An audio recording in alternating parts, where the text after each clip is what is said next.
Hi, welcome to this Business Leader Breakthroughs Minisode, where we highlight the best bits of a previous show episode. If you enjoy these quick insights and want to check out the full episode, you'll find the link in the show notes. Or go to thebreakthrough.co. Now let the breakthroughs begin. To talk about the competitive tripod, a framework that's been around for a long time, but it's really around getting clear on what you're going to be great at in your organization. Yep. And the really quite a simple framework, 3 areas that you can be focused on, or one of the 3, and that is being great at product, being great at lowest price, or being great at customer experience. And the proposition is simple. You need to meet the market on 2 of those and beat the market on 1. So that thing that you're going to be better than anyone else in the market at, and being really clear about what that looks like.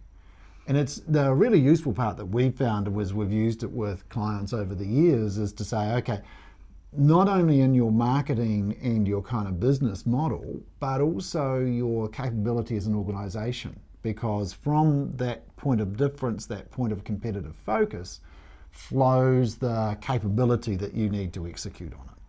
So, for example, if you take lowest price, and we use an example like the warehouse, because they continue to do very well in that space, their core competency is around supply chain management. So that is all about the process, all about the system, all about efficiency, all about productivity.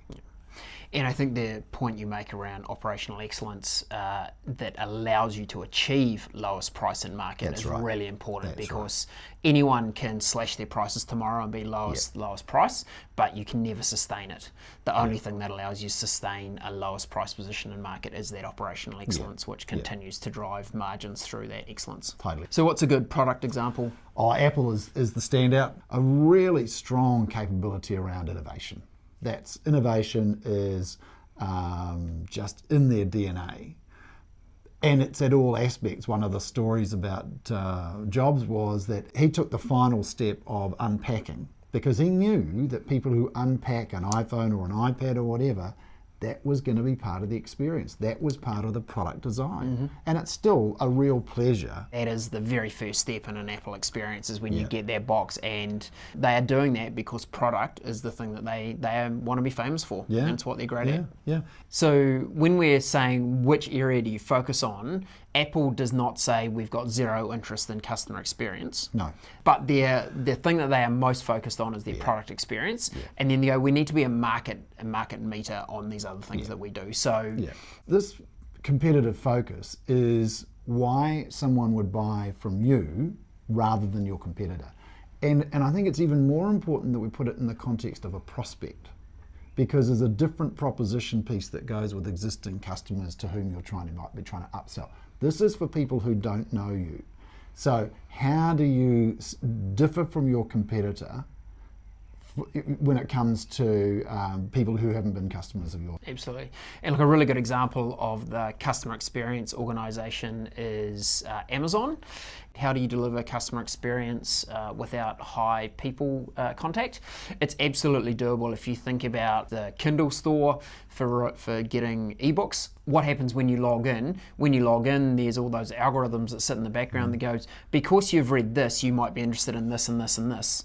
So rather than having to now sift through, I don't know how many products they have in that store, millions. Rather than trying to have to sift through millions, they're using their technology platform to actually deliver great customer experience, because you're like, yep, I've been profiled, I'm okay with that, I've liked this, I've liked that, you'll probably like this as my next If next you thing. like this, then you're like, then have a look at this. So some people say, oh no, we're all of those. We're kind of competitive with the market, we've got good product and we've got great service.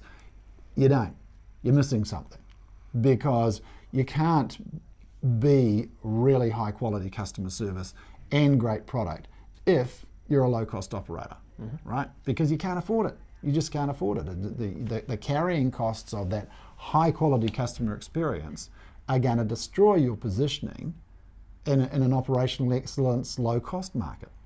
So get clear. And a lot of people go, oh, we don't want to be the lowest cost. We're more about the product, or we're more about the customer. And I say, well, are you more expensive than your competitors? Oh no. Well, actually then, you really are playing in a low cost. And there's nothing wrong with it. So long as you can do so profitably it's a great position. Absolutely.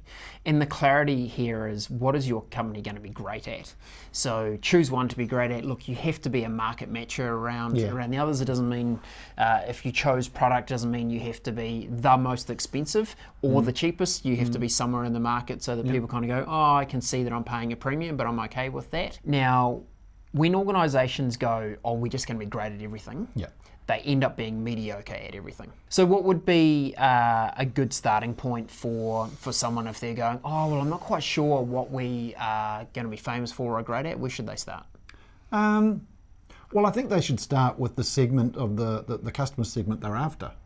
Start there, because if you're after a mass market, then you're probably going to go down to the path of the operational excellence. If you are going higher end, then you're probably going to do product or customer experience. So it's as always, start with what is the customer's pain point and how do you satisfy that, and then and take a look at your competitors as well. Where if you don't start there, you can always go, well, is there an opportunity for a premium play? So it's just thinking through where's the opportunity in the marketplace, given that the competitors seem to be all over here, all trying to compete on price. Is there an opportunity for a premium play in the right place? Yes, there is. Absolutely. And ask your target segment. So the organisations or the people that you're trying to sell to that you see as your most valuable segment, go and ask them what they see as most valuable. If they're coming back saying lowest price, lowest price, lowest price, well, hey, if you're going to play in that segment, that's your operational excellence is your play. If they're coming back saying customer experience, that's really the most important thing to us. Or it might be premium product. If you're trying to be a Ferrari or a Rolls Royce or a Bentley, it's product is going to be amazing. Does the customer experience that goes along with that have to be good? Yes, but it's not your defining factor. Meet the market in 2, beat the market in 1. Absolutely.